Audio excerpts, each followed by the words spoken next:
Information اب کے ناظرین السلام علیکم، نئی ویڈیو میں خوش آمدید۔ ناظرین گرامی، نوپور شرما کی گستاخی کے بعد طالبان اور ترکی ایک ہو گئے۔ طالبان کے رہنماؤں کی ترکی کے صدر رجب طیب اردوان سے ملاقات۔ ترکی کے 5000 ڈرونز طالبان کے شہر کابل پہنچ گئے۔ طالبان اور ترکی نے بھارت پر دھاوا بول دیا۔ نوپور شرما کو پھانسی پر پھندے پہ چڑھانے اور اس کے 100 ٹکڑے کرنے کا فیصلہ سامنے آ گیا۔ ویڈیو کی تفصیلات میں آگے بڑھنے سے پہلے ہماری ویڈیو کو لائک کرنے کے ساتھ چینل کو سبسکرائب کر کے بیل آئیکن پر ضرور کلک کر دیں۔ ناظرین گرامی، بھارت میں مسجدیں شہید کر دی گئیں۔ ناظرین گرامی، بھارت میں مسلمانوں کے خلاف پروپیگنڈا بے قابو ہو گیا۔ ہندوتوا پوری طرح بے نقاب ہو گیا۔ ناظرین گرامی، امت شاہ کے بیٹے کی گرفتاری کے بعد اب طالبان کا ایسا بڑا فیصلہ کہ پورا بھارت ہل کر رہ گیا۔ طالبان کے نمایاں ترکی کے صدر رجب طیب اردوان سے ملاقات کے لیے استنبول پہنچ گئے۔ دونوں رہنماؤں نے بڑی ملاقات کی ہے۔ ترکی کے صدر رجب طیب اردوان کے 5000 ڈرونز نے اور طالبان کے خطرناک ترین امریکی ہتھیاروں نے بھارت پر دھاوا بول دیا۔ بھارت کی اینٹ سے اینٹ بجا دی گئی۔ ترکی کے صدر رجب طیب اردوان نے کہا ہے کہ گستاخی رسول کا سر تن سے جدا کر کے رہیں گے۔ انہوں نے کہا ہے کہ گستاخی رسول کو معاف نہیں کیا جائے گا۔ انہوں نے کہا ہے کہ بھارت نے پوری دنیا کے مسلمانوں کو جذبات کو جو ٹھیس پہنچائی ہے اس کا صلہ بھارت کو دیا جائے گا۔ رجب طیب اردوان کے بعد ترکی کے وزیر اعظم بھی میدان میں آ گئے ہیں۔ انہوں نے کہا ہے کہ اب وقت آن پہنچا ہے کہ بھارت کو اس کی کیے کی سزا ملنی چاہیے۔ انہوں نے کہا ہے کہ بھارت آپے سے باہر ہو گیا ہے، وہاں پر مسلمانوں کو شہید کیا جا رہا ہے۔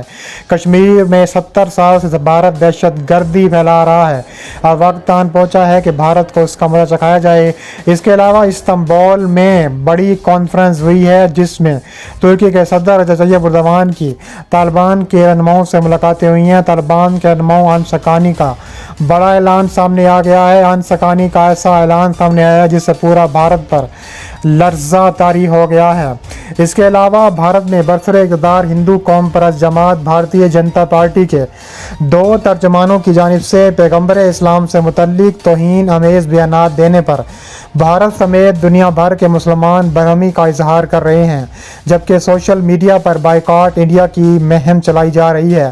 یہ سب جب چند روز قبل ایک ٹی وی مباحثے کے دوران بی جے پی کی ترجمان نوپور شرما اور پھر دہلی میڈیا ونگ کے سربراہ نوین کمار جندال کے مائکرو بلاگنگ ویب سائٹ پر پیغمبر اسلام سے متعلق توہین آمیز الفاظ استعمال کرنے کے بعد شروع ہوا۔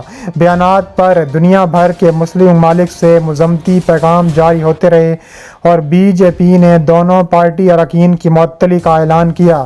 نوپور شرما کے بیان پر بھارت سمیت دنیا بھر کے مسلمانوں میں زبردست غم و غصہ ہے۔ سعودی وزارت خارجہ نے جاری ایک بیان میں کہا ہے کہ سعودی عرب نے دین اسلام کی مقدس ہستیوں کی توہین کو ہمیشہ مسترد کر دیا ہے۔ اس کے علاوہ بھارت میں حکمراں انتہا پسند جماعت کے سرکاری ترجمان کی پیغمبر اسلام صلی اللہ علیہ وآلہ وسلم اور ان کی پاکیزہ بیوی ام المؤمنین عائشہ رضی اللہ تعالی عنہ کے خلاف گستاخانہ اور فاحش گالی ہر ایک کے خلاف جنگ ہے۔ زمین کے مشرق اور مغرب میں مسلمان اور یہ ایک ایسا معاملہ ہے جو تمام مسلمانوں کو ایک قوم کے طور پر اٹھنے کا مطالبہ کرتا ہے۔ اس کے علاوہ عمان کے مفتی اعظم نے بھارتی مصنوعات سے بائیکاٹ کی اپیل کی ہے۔ دوسری جانب پاکستان نے بھی شدید الفاظ میں مذمت کی ہے اور بی جے پی رہنماؤں کی جانب سے توہین آمیز بیانات کی مذمت کی ہے۔ پاکستان کے وزارت خارجہ نے مذمتی پیغام میں کہا ہے کہ بی جے پی کے ارکان کے الفاظ سے پاکستان سمیت دنیا بھر کے مسلمانوں کے جذبات کو شدید ٹھیس پہنچی ہے۔ ایک بیان میں وزارت خارجہ کا کہنا تھا کہ بھارت میں مسلمانوں کو منظم طریقے سے بدنام کیا جا رہا ہے۔ وزارت خارجہ کے مطابق پیر کو اسلام آباد میں بھارتی ناظم الامور کو دفتر خارجہ طلب کیا گیا اور بتایا گیا کہ بھارتی اہلکاروں کے بیانات مکمل طور پر ناقابل قبول ہیں۔ بیان میں کہا گیا ہے کہ ناظم الامور کو بتایا گیا ہے کہ بھارتی رہنماؤں کے خلاف فیصلہ کن اور قابل عمل کارروائی کے ذریعے ان کے خلاف جواب دہی کی جائے۔ افغانستان کی حکومت نے مذمتی پیغام میں بھارت پر زور دیا کہ وہ اس طرح کے متعصب لوگوں کو دین اسلام کی توہین کر کے مسلمانوں کے جذبات کو مشتعل کرنے کی اجازت ہرگز نہ دیں۔ مسلم ممالک کی تنظیم اسلامی تعاون تنظیم نے بھی ایک بیان میں کہا ہے کہ بھارت میں اسلام کے خلاف نفرت اور اسے بدنام کرنے والی شدت پسند مہم کا ایک حصہ ہے۔ شمالی ریاست اتر پردیش کے شہر کانپور میں اس کے خلاف ہونے والے پرتشدد مظاہروں کے دوران 40 افراد زخمی ہو گئے۔ پیغمبر اسلام سے متعلق توہین آمیز بیان دینے پر نوپور شرما کے خلاف بھارت کے کئی تھانوں میں لوگوں کی شکایات پر مقدمات درج کیے گئے، لیکن ان کے خلاف اب تک کوئی قانونی کارروائی نہیں کی گئی۔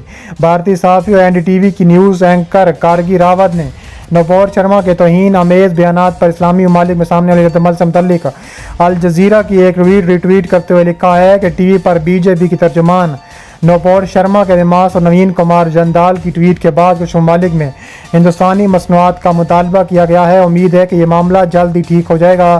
جب BJP کے قومی جنرل سیکرٹری اروند سنگھ نے اپنے بیان میں کہا ہے کہ ان کی جماعت تمام مذاہب کا احترام کرتی ہے، تو بھارت کے زیر انتظام کشمیر کے سابق وزیر اعلیٰ عمر عبداللہ نے ٹویٹ کرتے ہوئے لکھا ہے کہ BJP کو بھارت کے لاکھوں مسلمانوں کے جذبات سے کوئی لینا دینا نہیں ہے اور یہ بیان بین الاقوامی سامعین کے لیے ہے۔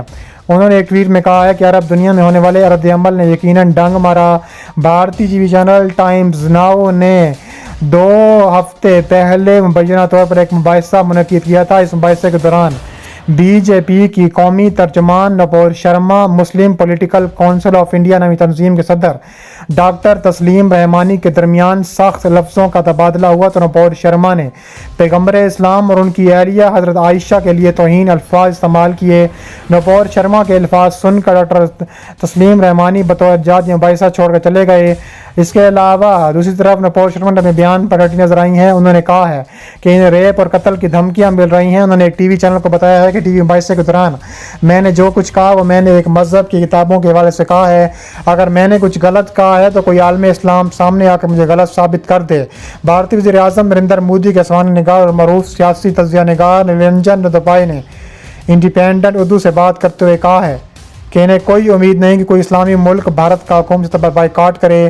اسلامی عرب ممالک سے جو بھی دباؤ بن رہا ہے وہ سول سوسائٹی اور مقامی لوگوں کی طرف سے ہے، جبکہ وہاں کی حکومتیں بھارت کے ساتھ اپنے رشتے کو مذہب کی نہیں بلکہ اپنے مفادات کی دور بین سے دیکھتی ہیں۔ اس کے علاوہ ایسے بیانات کی پرزور مذمت کی جانی چاہیے۔ ایسے بیانات یہ ثابت کرتے ہیں کہ BJP کی اعلیٰ قیادت کبھی کبھار پیار محبت کی باتیں کرتی ہے، اگر اپنے کارکنوں کو مسلمانوں کے خلاف نفرت پھیلانے کے لیے کھلا چھوڑ دیا گیا ہے، اور یہ کسی صورت پر کچھ دنیا بھر کے مسلمان قبول نہیں کریں گے۔